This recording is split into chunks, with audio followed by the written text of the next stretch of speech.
Morning, guys. Sorry, running a little late this morning.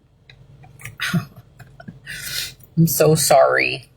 I was trying to put on a little bit of something, but I ended up getting here a little bit late. My son got out the door a little bit later.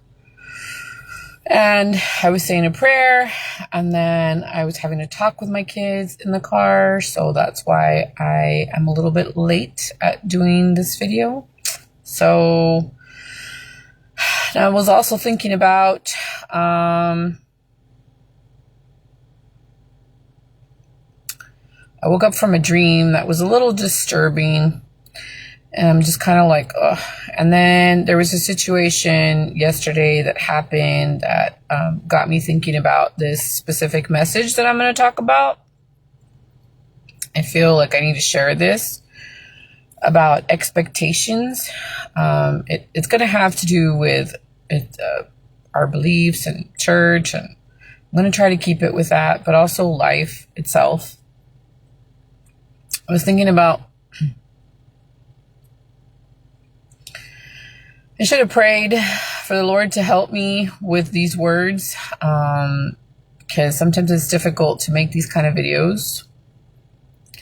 I hope that He will enlighten my mind and help me be able to share this message.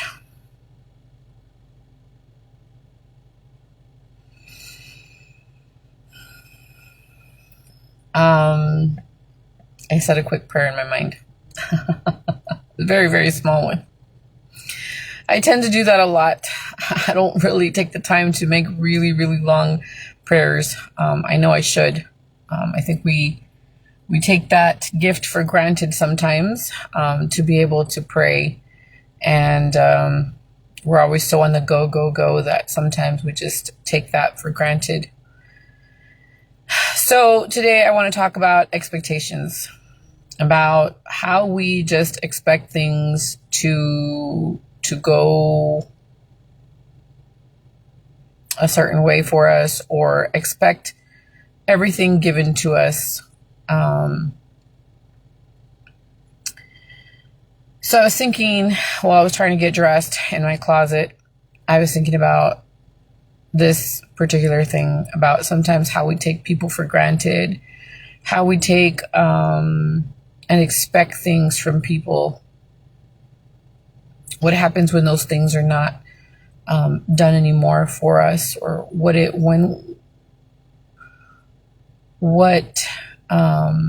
we do when that specific person is no longer in our lives? Also, we just expect to be forgiven for the things that we do because of some basic knowledge that we might have of the atonement, and about, I think as in these days, I think we are losing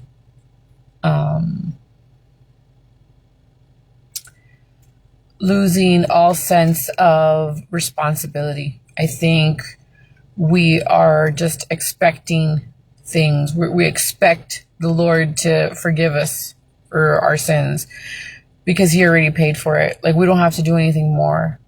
You know, we expect that because we just get baptized, we're automatically saved, and that's it. There's no more work that needs to be done.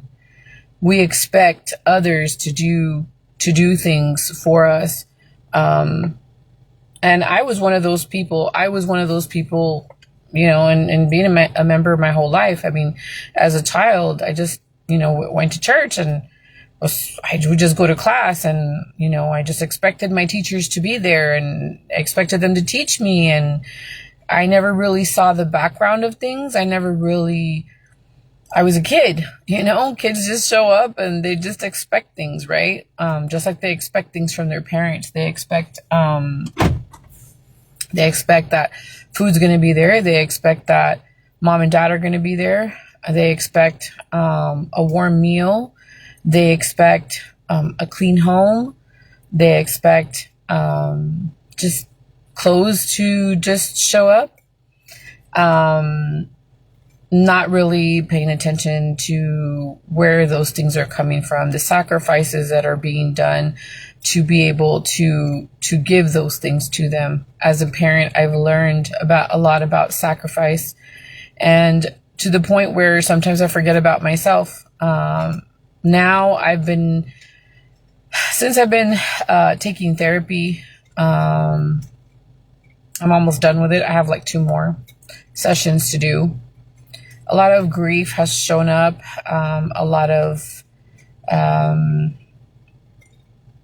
learning to take care of myself more, a lot of forgiveness has come from therapy, a lot of tools needed to be able to feel like I'm safe and that I'm okay and that nothing is happening around me, and that I have the choice of making my own decisions. I've always tried to be a person to try my best to help everybody I can, and sometimes to the point, like I said, to forget about myself, because I'm always trying to meet other people's needs. And so,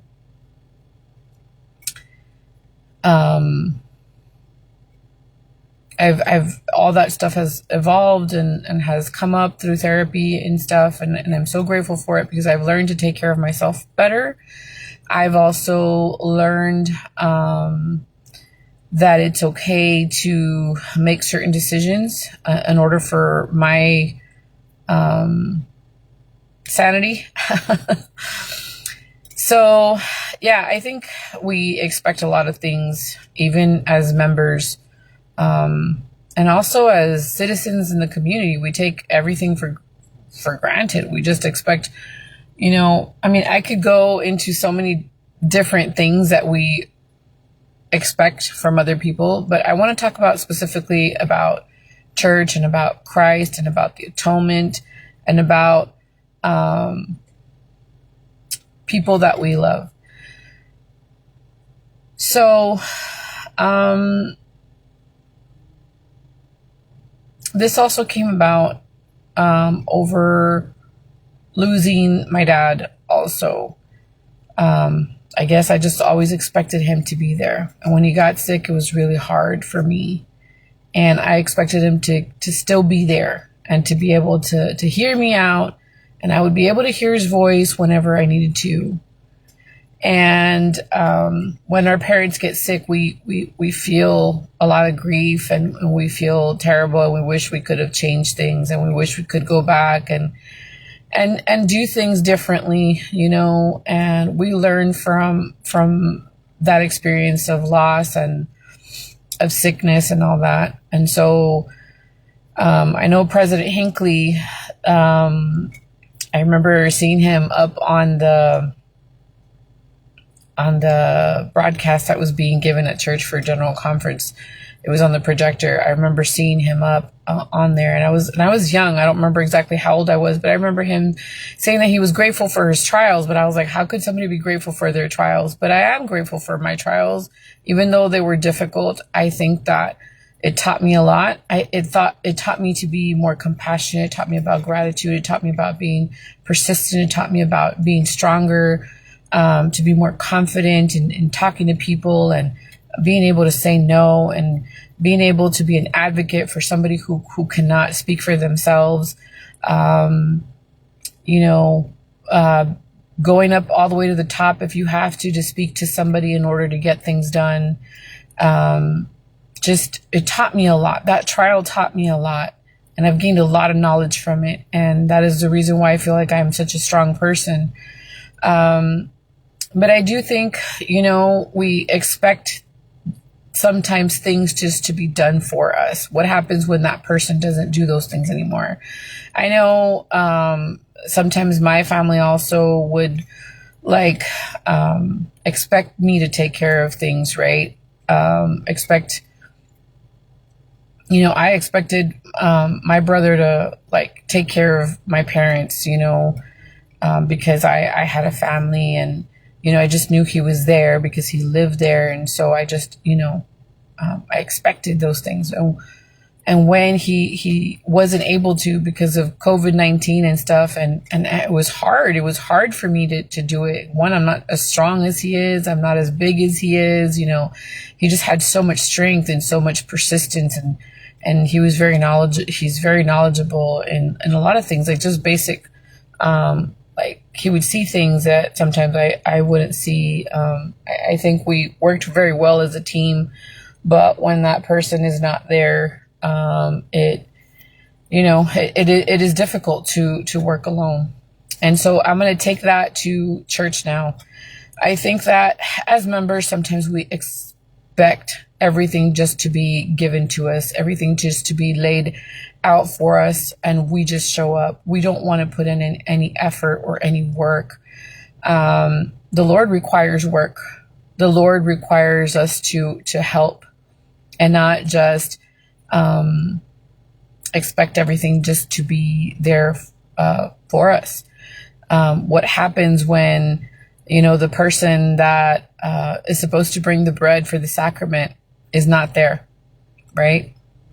What happens when our bishop is not there? I've seen that, and I've seen where things can get a little bit scrambly, and it's not the same. When our bishop is there, there's order, and people know what they got to do. They are expected to do things. I think that people line up more when they know that there's a leader. What happens when, one of his counselors is not available because of whatever reason? It could be sickness. It could be they're out of town, or what happens, right? What happens when the priest, the priesthood is not there to pass out the sacrament? What happens, right? Who fills in?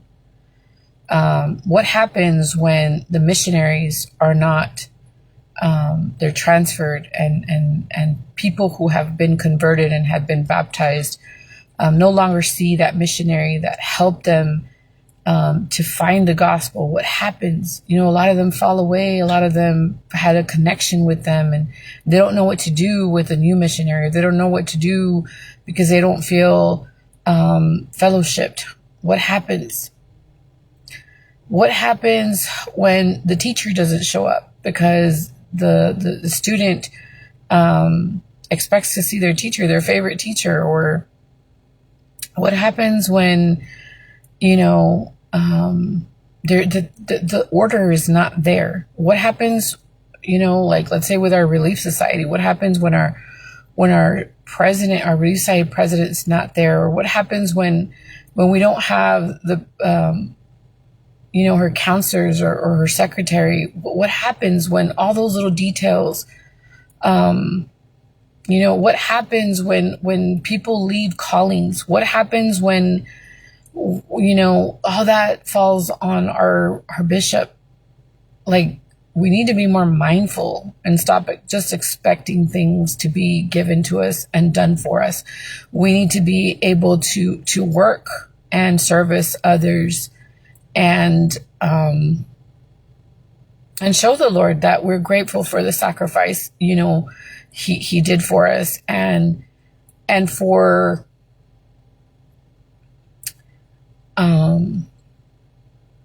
others. Serving others in the church shows him, that we love and we're grateful, right? I think we have lost the sense of gratitude.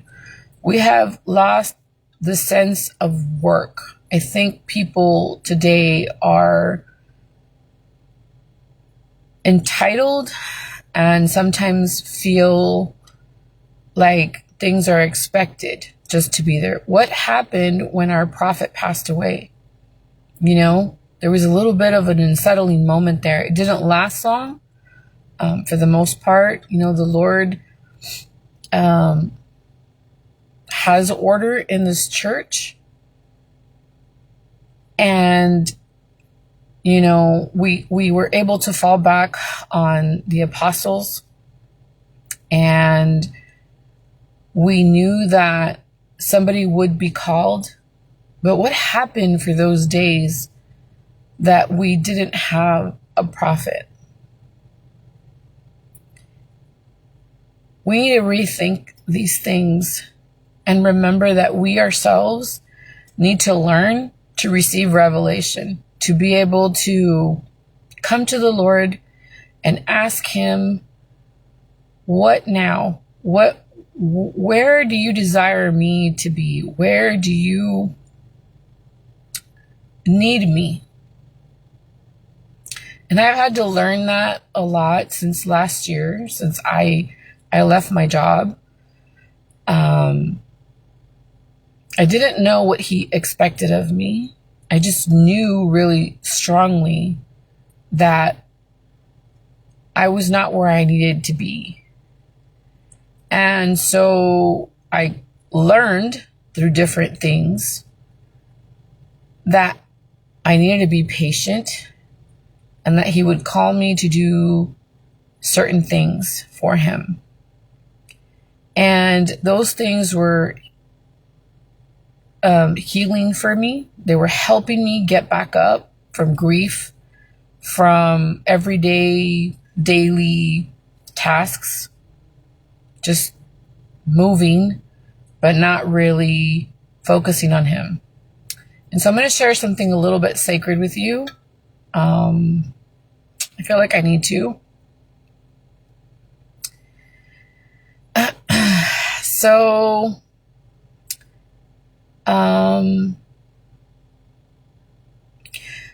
my dad didn't go to church. I think my entire life, really, since I was young. I always missed that. I always missed his presence at church. I didn't understand when I was little, but I just knew I would go to church because my mom would take us. And I really guess I never really paid attention or whatever. But as I started growing up, I started noticing that, he wasn't at my talent shows, and because the church would have programs and little activities where we could share our talent. And I always signed up to be a part of the talent show, or he wasn't at the church dinners, or he wouldn't sit with us in sacrament. So that was kind of hard growing up.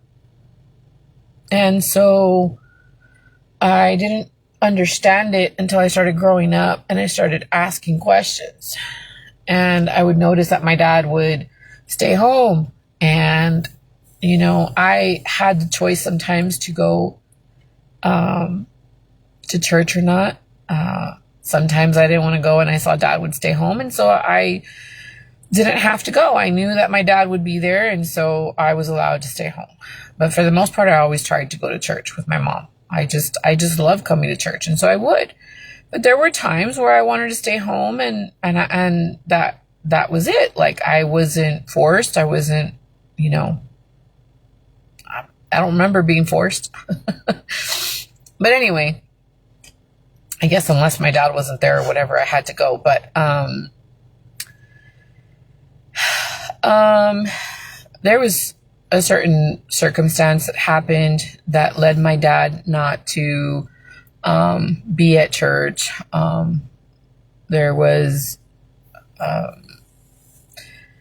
an offense, he was offended about something, and he was actually excommunicated from church. And that was kind of hard, but I really never understood the question. Not the question. I never really understood the word, I guess. I never really paid too much attention to it. I just didn't really know. I ended up finding out more until when I was in my 20s, when I started digging in a little bit deeper. And after I got my patriarchal blessing, there were certain things that were in my patriarchal blessing that talked about him. And then the patriarch of the church wanted to write some letters to my dad. And I came home after having my patriarchal blessing, and I ended up telling my dad, but he kind of didn't want to receive anything. So I started understanding things a little bit more. But anyway, I found out a little bit more as I was older.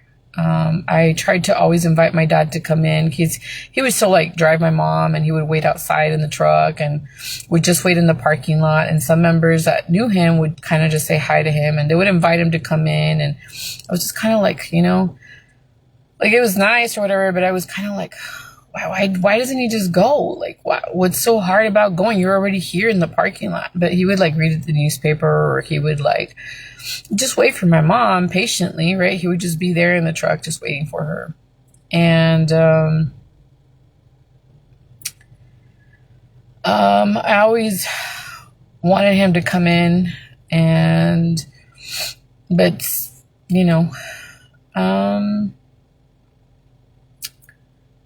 my dad was a super serviceable person in church. He played the organ, the piano, and he would clean the church. And, he was devoted to the church until he got older, and made some decisions.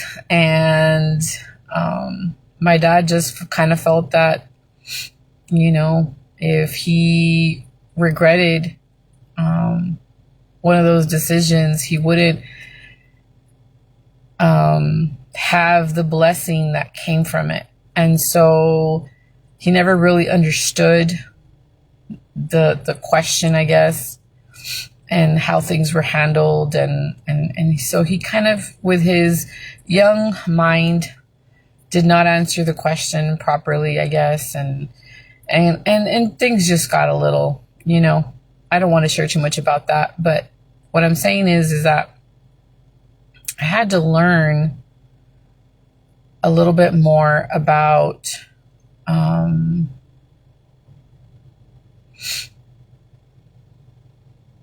the atonement, about repentance, about love, about compassion. I had to write a letter to the First Presidency. And I'm so grateful that I had a sacred dream that allowed me to understand the urgency for getting myself to work and writing that letter and trying to get my dad's things in order. It is very difficult to do that when you feel unqualified and inexperienced, for sure. But I wrote the first letter, and I was told to do it a certain way, like keep it short because there's so much work to be done and so much work for the First Presidency to do. And so I did, and I felt like, how do I condense all of the love and the service and the person that he was in such a short letter? Like, how could I share that message with them in such a short, I guess, letter that was expected of me to write? But I still wrote it, and I sent it, and I felt like I would get a response. And as I was learning, and I was trying to do family search online and stuff with the guidance of my aunt, who I love dearly because she taught me a lot. She had experience, and so I was inexperienced, and so she taught me. And so she guided me and helped me, and we went through the process. And because I felt inexperienced about it, I talked to a stake president, and he was willing to help me. Talked to some of my dad's family, and anyway, so I sent this letter Expected it to be answered before 3 months was up, so I waited anxiously. But I never got a response. And so I kept working. It was always in the back of my head, always worried about why am I not getting an answer? Why am I not getting an answer? And I was still serving in the church and I was still doing what I needed to do. But inside I was just falling apart because I was like, why are they not answering? Do they not care about, what I'm going through or how I'm feeling? I feel broken. I feel like, anyway. So, I continued to work. And I kept thinking about it. And I would talk to my mom about it. And I would ask her, what, she would ask me actually, have they responded? Have they responded? No.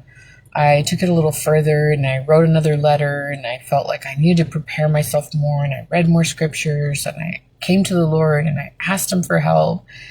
And so, I kind of felt like I needed to do more. Maybe they needed more information. So I gathered more information. I created a packet. I made copies. I went to show up and spoke to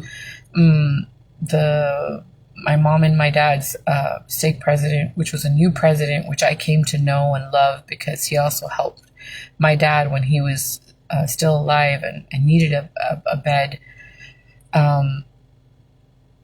And so I reached out to him. I chased him down and I took him this packet.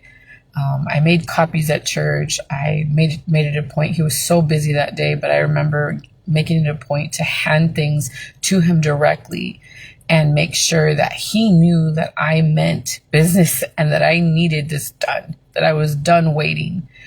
And so I handed it to him and he lovingly accepted it and he said that he would work on it. And time kept passing and still no response. I still didn't understand what was going on.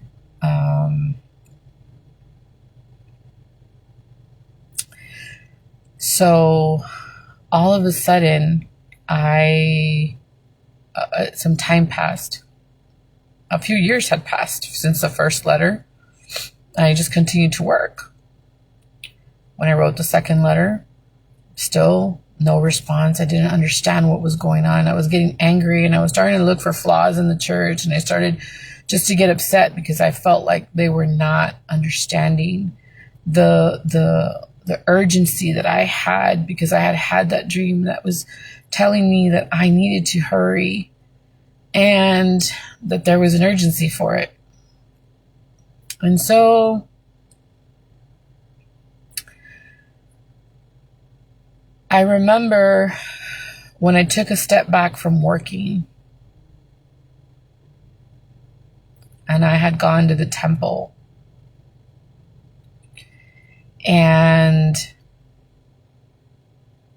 I had made an appointment for something.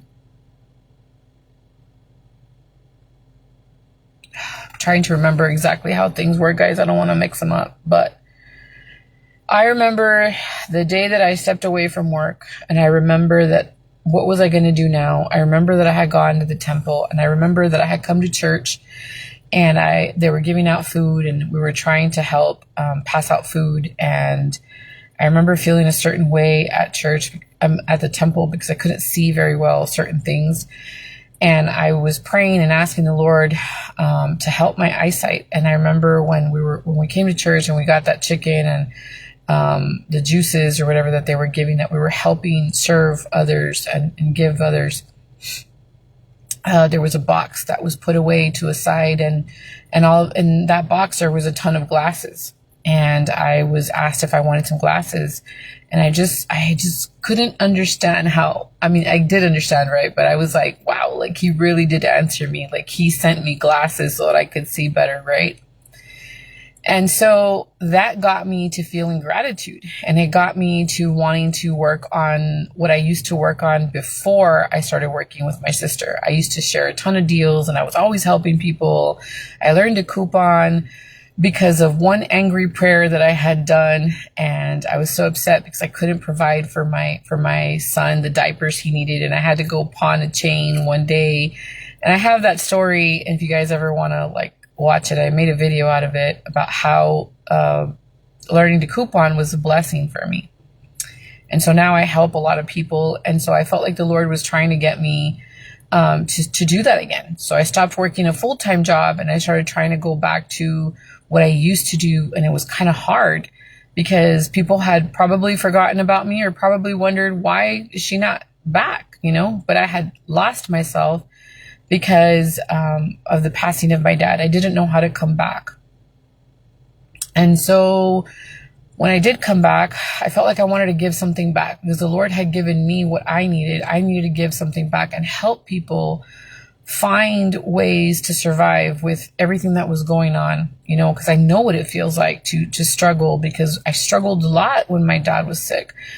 I used my credit cards to kind of survive. I didn't know how I was going to have gas, the meals daily meals, breakfast, lunch, and dinner, what it would cost us to be at the hospital. So I knew what it was like to struggle.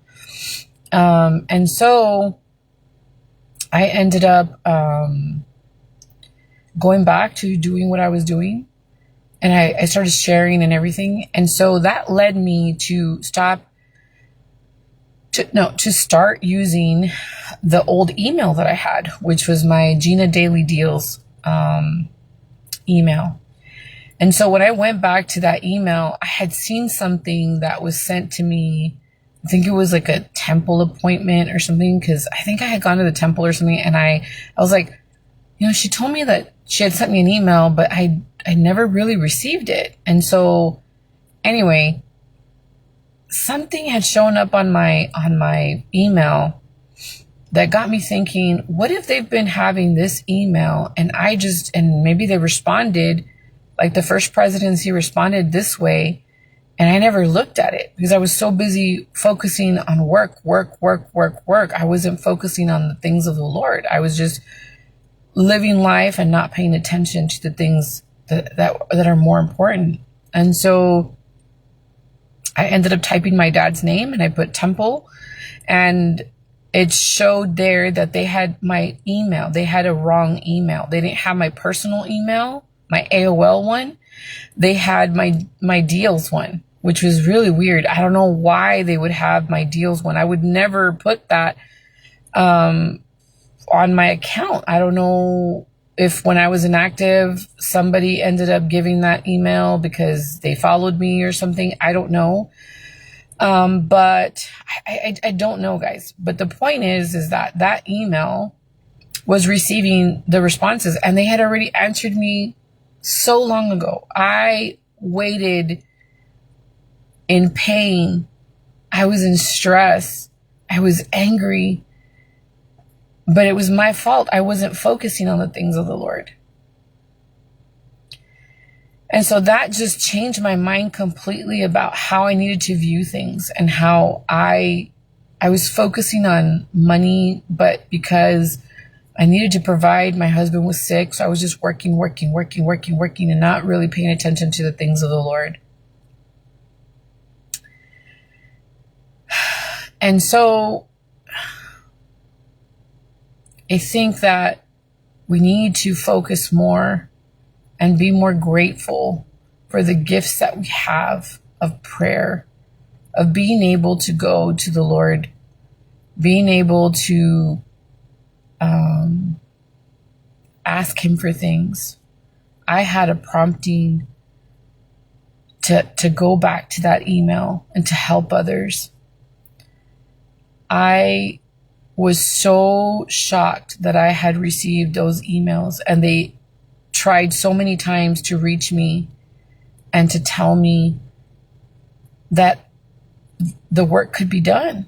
And it took the president of my mom and my dad's branch, their stake, to send it to me through Facebook, because that's where I'm always at. When people try to get a hold of me, they get a hold of me through Facebook. And so he sent it to me that way. He's like, look what I got. And I was so excited, but I was like, why didn't I get it? And so it took me to feel gratitude, and the Lord took me through a different way for me to see that I was not paying attention. So I waited unnecessarily when the answer had been given a long time ago. And so it just got me thinking that we need to do better. We need to focus better, and we need to pay more attention to the things of the Lord and go to him, and not expect others to do the work for us, and not expect others to always have all the answers. We need to be able to go to the Lord with confidence and trust that he will answer us, and trust that he will guide us, and he will provide for us even when we don't know how. And that has happened to me countless times, where he has provided for me and I don't even know how.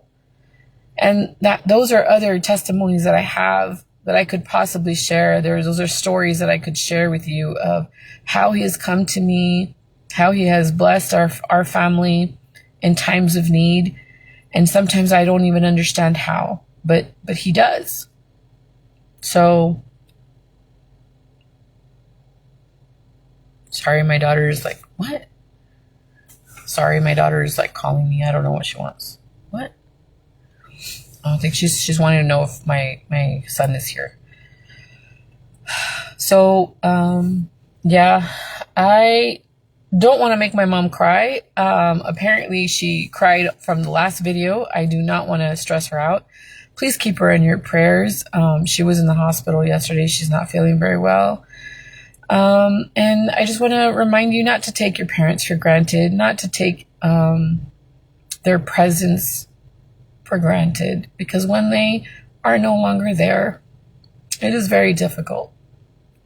And so I do not want to make her cry. That's not what I wanted to do, but I did want to share this important message. I felt it really strong this morning when I was in my closet, and you know that's my safe space, but I was trying to get dressed.